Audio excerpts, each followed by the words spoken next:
11 રહ્યા હોય. નીતિ એમ કહે છે કે 11 રહ્યો છે અને બજારમાં નીકળીને પાણીપુરી એવી સરસ મજાની બનતી હોય તો પછી રુચિ એમ કે પછી 11 આવશે જ. આ બધા ખાય છે નથી રહ્યા તો આપને શું વાંધો? હાથ એક બાજુ ખેંચે, આ બાજુ ખેંચે.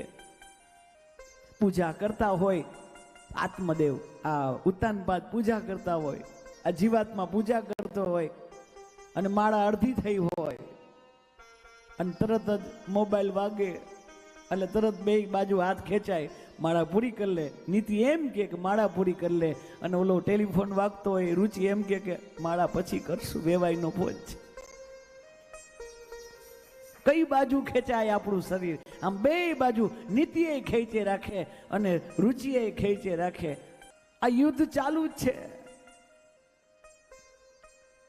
આ બુદ્ધિના પ્રકાર છે નીતિ અને રુચિ.